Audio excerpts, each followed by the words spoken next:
देश की सबसे बड़ी आबादी वाले राज्य की अर्थव्यवस्था को 2027 के अंत तक $1 ट्रिलियन तक पहुंचाने का लक्ष्य रखा गया है।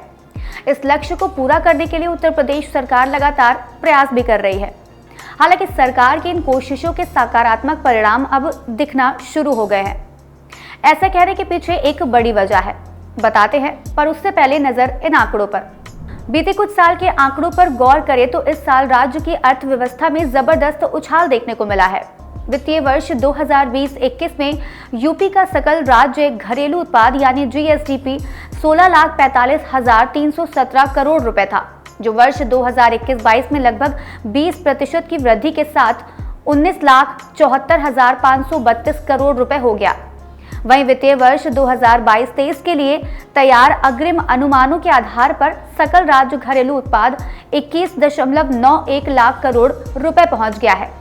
इन्वेस्टर्स समिट के जरिए जबरदस्त निवेश मिलने के बाद यूपी की अर्थव्यवस्था को एक जिला एक उत्पाद योजना का साथ भी खूब पसंद आ रहा है। अब ये तो हो गई आंकड़ों की बात। अब आते हैं जीएसडीपी पर। दरअसल जीएसडीपी यानी ग्रॉस स्टेट डोमेस्टिक प्रोडक्ट किसी राज्य में एक निश्चित समयावधि में उत्पादित सभी वस्तुओं और सेवाओं के कुल मूल्य को प्रदर्शित करता है, जो कि वस्तुतः राज्य की अर्थव्यवस्था के आकार को दर्शाता है। अब आते हैं रिपोर्ट पर। दरअसल नीति आयोग ने हाल ही में एक रिपोर्ट जारी की है, जिसे अलग अलग क्षेत्रों में जिलों के प्रदर्शन का आकलन करने के बाद जारी किया गया है। इस रिपोर्ट को चैंपियन ऑफ चेंज डैशबोर्ड नाम दिया गया है। इस रिपोर्ट की बड़ी बात यह है कि इसमें टॉप 10 डिस्ट्रिक्ट की लिस्ट में यूपी के भी कई जिले शामिल हैं। दरअसल नीति आयोग के डैशबोर्ड चैंपियन ऑफ चेंज पर मई माह तक की दी गई जानकारी के अनुसार समग्र रूप से देश के प्रथम 10 जिलों में उत्तर प्रदेश के 6 जिले शामिल हैं। इसमें पहले स्थान पर बलरामपुर, दूसरे स्थान पर सिद्धार्थनगर, चौथे पर सोनभद्र, 5वें पर चंदौली, 8वें पर फतेहपुर और 9वें स्थान पर बहराइच शामिल है। अगर बात स्वास्थ्य एवं पुष्टाहार के क्षेत्र की करें तो इसमें यूपी के 5 जिले शामिल हैं। इसमें बलरामपुर तीसरे, सिद्धार्थनगर चौथे, चंदौली 5वें, सोनभद्र 7वें और श्रावस्ती 8वें स्थान पर है। वहीं शिक्षा के क्षेत्र में भी देश के पहले 10 जिलों में यूपी के 5 जिले शामिल हैं। इनमें बलरामपुर पहले, सोनभद्र 7वें, श्रावस्ती 8वें, सिद्धार्थनगर 9वें और चित्रकूट 10वें स्थान पर है। इसके अलावा financial inclusion and skill development यानी वित्तीय समावेश व कौशल विकास क्षेत्र में यूपी के 2 जिले, जिसमें 5वें पर सिद्धार्थनगर और 10वें स्थान पर फतेहपुर को स्थान प्राप्त है। नीति आयोग की ओर से अच्छी रैंक हासिल करने वाले प्रदेश के 8 आकांक्षी जिलों को अतिरिक्त वित्तीय प्रोत्साहन भी प्राप्त हुई है।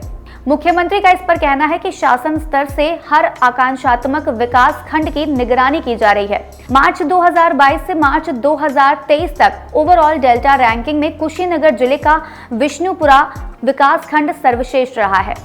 खैर, ये जानकारी बीते दिन मुख्यमंत्री योगी आदित्यनाथ ने नियोजन विभाग के कामकाज की समीक्षा करते हुए दी है। उन्होंने कहा कि अर्थव्यवस्था को गति देने के प्रयासों को जारी रखने पर जोर दिया जाए। इसके अलावा बुंदेलखंड और पूर्वांचल क्षेत्र में विकास की अपार संभावनाओं को हमें परखना होगा। विश्वविद्यालयों, तकनीकी संस्थाओं को भी इस कार्य से जोड़ना होगा। इन सभी क्षेत्रों में कहां, कौन से सेक्टर में प्रयास करने की आवश्यकता है और किस प्रकार की सहायता दी जानी चाहिए, इसका गहन अध्ययन कर रिपोर्ट नियोजन विभाग को भेजा जाए और जरूरत के अनुसार उन्हें कार्य योजना में शामिल किया जाए।